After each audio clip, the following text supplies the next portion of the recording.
Hi. Sorry about the lighting. Um, I don't know if I'll be able to post this video. I don't know how it's going to come out. I'll try not to swear.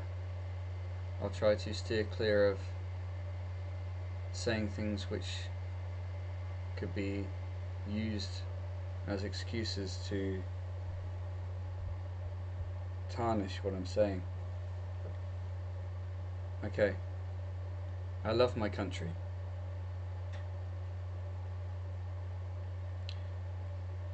When a person has a relationship with their country, it's a two-way street. Sometimes you depend upon your country, and sometimes your country depends upon you. Am I some sort of expert in this field? I'm finding my way, but at least I'm trying to.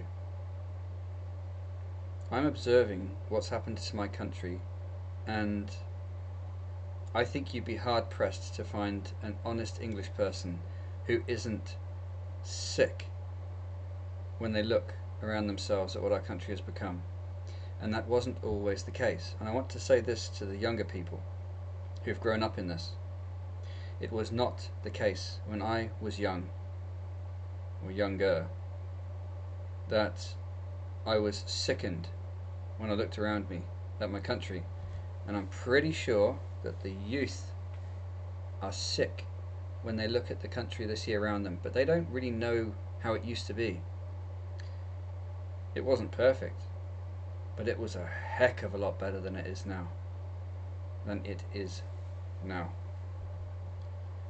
I felt proud my whole life. We only had 4 television channels when I was a boy, and those television channels were pretty respectful of England. The programming you would see was respectful towards our country. It didn't seek to undermine our achievements, to paint us as some kind of bad guys. And I'll tell you now, we're not bad guys. We're good guys.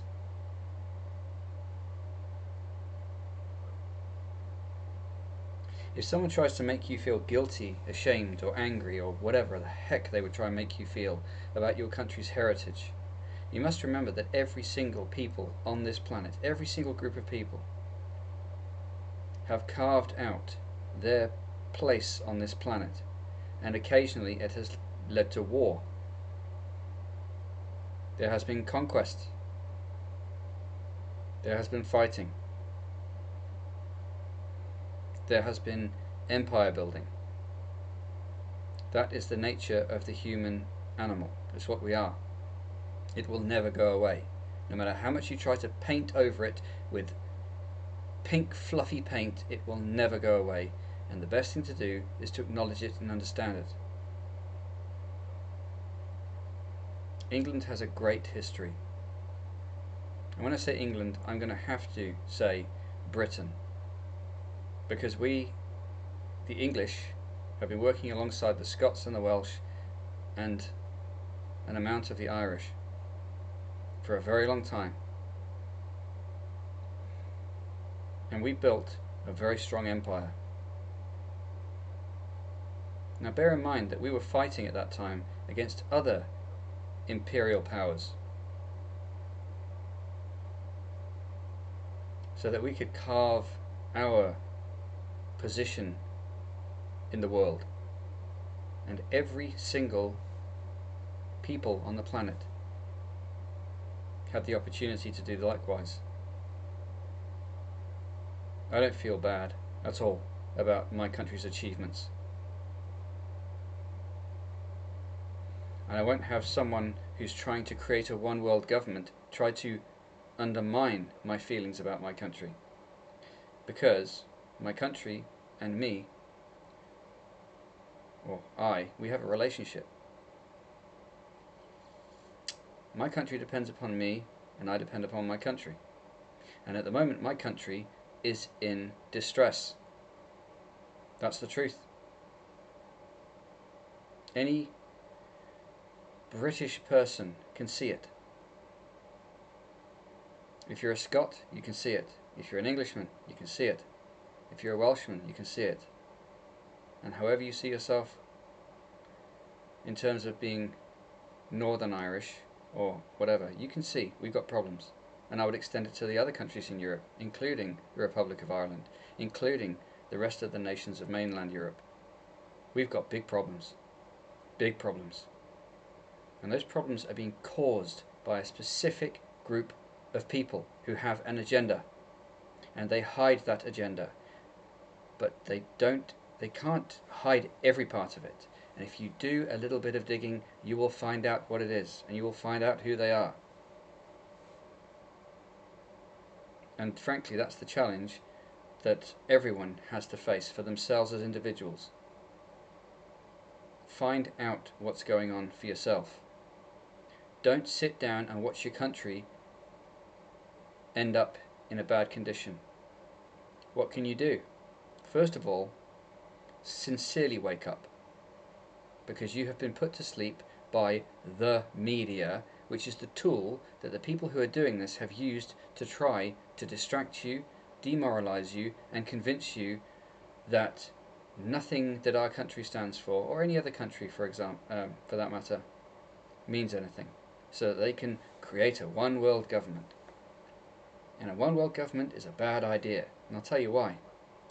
Because not all peoples are the same, and they don't all want to do the same thing. So imagine if there was a one world government and you wanted to do something different, and you weren't allowed to. You would feel as oppressed, you would feel as unfree as you felt under the COVID nonsense. That's what we're facing, because that's what's necessary in order to cause the creation of this monstrous thing that these people are planning. And I won't have it. And I know there are other people like me who won't have it either. And if we stand up, we can fight it and beat it. Now, what does standing up mean? It's my opinion at the moment that our democracy is corrupt, rotten through. Because whomever you vote for, the same nonsense is happening. And I would argue that the good people in each of the political parties who want to do something, they know something's up. They know that they can't get anything that they want to get done, because there are forces behind the parties which will just flatly destroy anything which goes against the globalization agenda. Which is why whoever is in charge, they can't do anything about immigration. They try to do it, they know they'll get canned, because the party isn't in charge. It's their benefactors who are in charge. The people who pay the piper, call the tune. Find out who they are.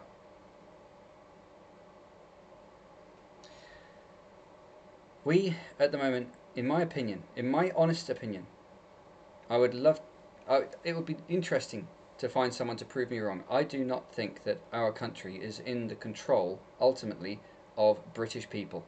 I truly do not believe that our country, no matter whom is voted in, is under the control of British people, because the decisions which are being made are against the interests of the British people. Which means that the people in charge are one of two eventualities. Either they are not British, or they are traitors to the British people. Both of those outcomes are unacceptable.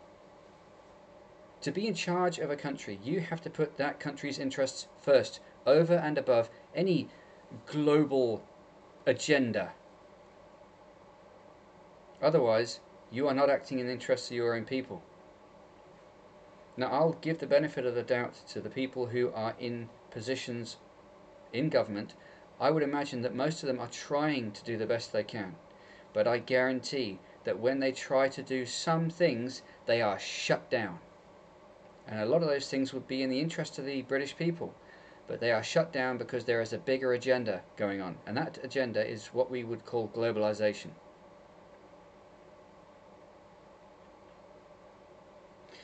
I think that globalization is a very bad idea. I think that all the peoples of the world can have their own nations and have whatever they want by themselves, and we can all just have our disagreements if we do, or have our agreements if we do. But the idea of being subsumed beneath some massive supranational organization, I think, is a very bad idea. It was bad enough watching the European Union at work. You felt like you had no control over your own country. As a British person, I can say that. I grew up with that culture growing, and thankfully we've, to some extent, removed ourselves from it. But what did we get? A massive influx of everyone from the entire world, which makes a mockery of us leaving the European Union.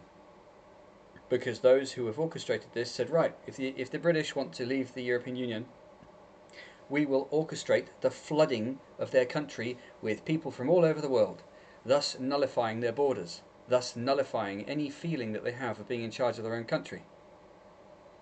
Nothing I've said is untrue. It has to be that there are people who are orchestrating this, because no English person would do it, or no British person. No person of any nation would wantonly allow the flooding of their own nation with everyone from everywhere in the entire world, because they would cease to have a country. The pressure this is putting upon our society and our people and our culture is immense, and we, as the citizens of this country, have the right to have our country as we wish, not as globalists who care not about our country would have it. Our country belongs to us, and we owe our country help to protect it. So we need to get busy thinking about what we must do to fix our country. And one of the number one things we can do, or one of the most important things to do, is to stop watching the television, because that media is being used to make you feel you can't do anything. It's being used to make you feel you are an outsider in your own country. That's the exact reason the media at the moment exists. When I grew up, it was an innocuous thing, really. There were, bits and pieces on it that weren't great, but it was pretty benign. It is now the number one tool that's being used to try to undermine the spirit of the British people. And I would imagine the same is being done in all the other countries which are experiencing what we're experiencing. So my advice is to get your television and throw it in the trash, and then start to involve yourself in your own country's recovery. Because if we do, we can fix this. We can fix this. We can fix this. I don't think it's any more a case of you're Labour or you're Conservative anymore. I don't think that's really an issue. We are in a desperate situation that supersedes any of those differences. We now need to focus on our country. Now, I'm a pretty ordinary guy. I'm an Englishman. I love my country. I love its strength. I love its history. I love its beauty. I love its honesty. I love our history. We've given a heck of a lot to this world, and we've got more to give. And one of the things we can offer is leadership, because we are a very strong people. We're a decent people. No matter what the poisonous nonsense that's being spouted by the media is telling you, we just need to remember it, and we need to celebrate it, and we need to act on it. Remember, people have died for our country in the past. Will you dishonour them? We need to work now to save this place. I don't know what else to say for now. But this has to be fixed. We have to fix our country. We got to start now.